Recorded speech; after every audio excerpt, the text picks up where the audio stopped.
আলহামদুলিল্লাহ ওয়াহদা ওয়াসসালাতু ওয়াসসালামু রাসূলিল্লাহি আল্লাযী মান লা নাবিয়্যা বা'দা আম্মা বা'দ ফাআউযু বিল্লাহি মিনাশ শাইতানির রাজীম বিসমিল্লাহির রহমানির রহিম ইরফাউল্লাহু আল্লাযীনা আমানু মিনকুম ওয়াল্লাযীনা উতুল ইলমা দারাজাত কুল্লুকুম রাঈন ওয়া কুল্লুকুম মাসউলুন আন রাঈন।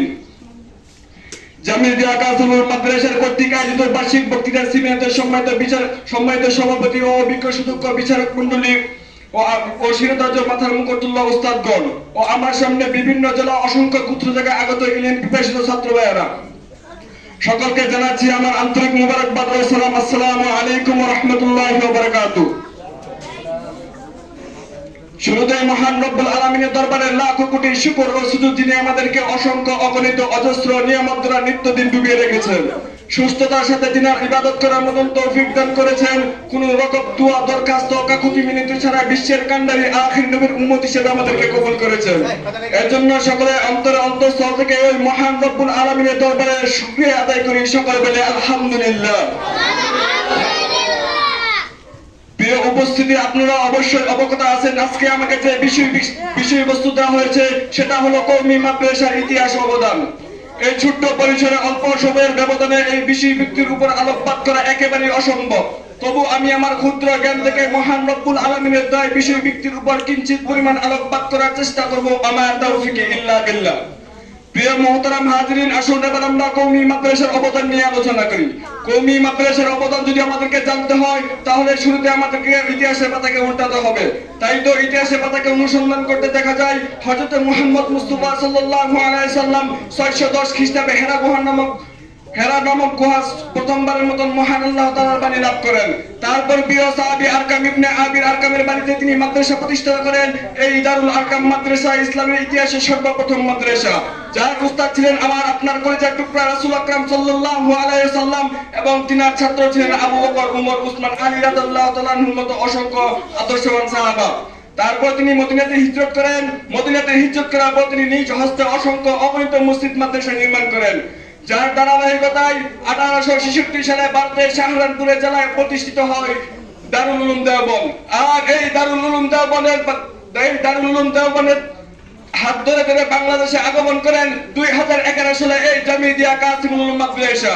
প্রিয় মুহতারাম হাজিরিন, শুধু তাই নয়, সমাজের এক একটি গোষ্ঠী নিজেদের সমাজটাকে সুন্দর করার জন্য, নিজেদেরকে জান্নাতি মানুষ হিসেবে তৈরি করার জন্য মাথার ঘাম পায়ে ফেলে শরীরের রক্তকে পানি করে নিজেরা না খেয়ে অন্যকে আহার করিয়ে দিনরাত শ্রম দিয়ে যাচ্ছে এই কওমি মাদ্রাসার পিছনে, যার প্রতিফলে সমাজের অসভ্য মানুষগুলো সভ্য মানুষে পরিণত হচ্ছে, আল্লাহ ভোলা মানুষগুলো আল্লাহ ভোলায় পরিণত হচ্ছে, সমাজের জাহান্নামী মানুষগুলো জান্নাতি মানুষ হিসেবে পরিণত হচ্ছে। প্রিয় মুহতারাম হাজিরিন, আসুন এবার আমরা কওমি মাদ্রাসার অবদান নিয়ে আলোচনা করি। কওমি মাদ্রাসার অবদান নিয়ে যদি আমরা আলোচনা করি তাহলে দেখা যায় সমাজের মানুষগুলো যখন মারামারি হানাহানিতে ব্যস্ত তখন এই কওমি মাদ্রাসা থেকে ঘোষণা দিচ্ছে লা তুফসিদু ফিল আরদ। সমাজের মানুষগুলো যখন জিনায় ব্যভিচারে ব্যস্ত তখন কওমি মাদ্রাসা থেকে ঘোষণা দিচ্ছে আয-যানিয়াতু ওয়ায-যানি ফাজলিদু কুল্লা ওয়াহিদিন মিনহুমা। সমাজের মানুষ সমাজটা যখন চুরি ডাকাতিতে ভয়াবহ রূপ নিচ্ছে তখন এই কওমি মাদ্রাসা থেকে ঘোষণা দিচ্ছে আস-সারিকু ওয়াস-সারিকাতু ফাকতাউ আইদিয়াহুমা। প্রিয় মুহতারাম হাজিরিন, কওমি মাদ্রাসা নিয়ে আমি আর কি বলবো, তবু আমাকে কষ্টের সহিত বলতে হচ্ছে যে যারা নাকি বলে কওমি মাদ্রাসা পৃথিবীর বুকে কোনো অবদান রাখে না, তাদের নাকের ডগায় আমি আঙ্গুল রেখে তাদের কর্ণকহরে আমি পৌঁছে দিতে চাই যে পৃথিবীর বুকে কওমি মাদ্রাসা যতটুকু অবদান রাখে অন্য কোন শিক্ষা প্রতিষ্ঠান আজ পর্যন্ত রাখতে পারিনি। এবং আমি আমার বুকে হাত রেখে সাহসী কণ্ঠ উচ্চারণ করে বলতে পারি কিয়ামত আগ পর্যন্ত আর কোন শিক্ষা প্রতিষ্ঠান রাখতে পারবে না ইনশাআল্লাহ। প্রিয় মুহতারাম হাজিরিন, কওমি মাদ্রাসা পৃথিবীর বুকে অবস্থান করে কি করে না তার একটি মাত্র দৃষ্টান্ত আপনাদের সম্মুখে আমি তুলে ধরবো। ফিলিস্তিনের মুসলমান মিয়ানমারের মুসলমানদের উপর যখন ঠান্ডা মাথায় বৃষ্টির মতো গুলি চালিয়ে পাখির মতো যখন হত্যা করা হচ্ছিল, নিষ্পাপ শিশুদেরকে আগুনে পুড়িয়ে যখন ছারখার করে দেওয়া হচ্ছিল, তখন এই কওমি মাদ্রাসার উলামা ইকরামরা গিয়ে তাদের পাশে দাঁড়িয়েছে। সবাই বলে ঠিক না বেঠে?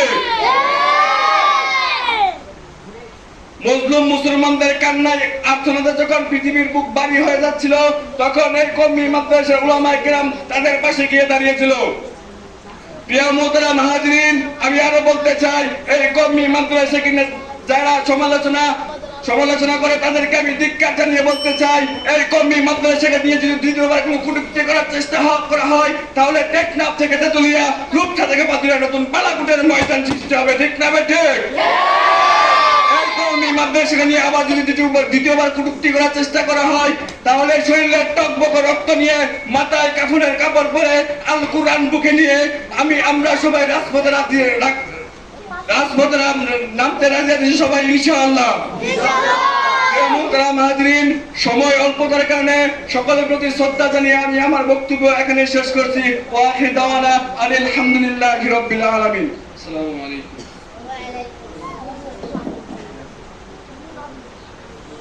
মাশাআল্লাহ, জাযাকাল্লাহ। আল্লাহ তাআলা আমাদের রিফাত ভাইয়ের কণ্ঠকে আরো উঁচু করুন। এখন আপনাদের সামনে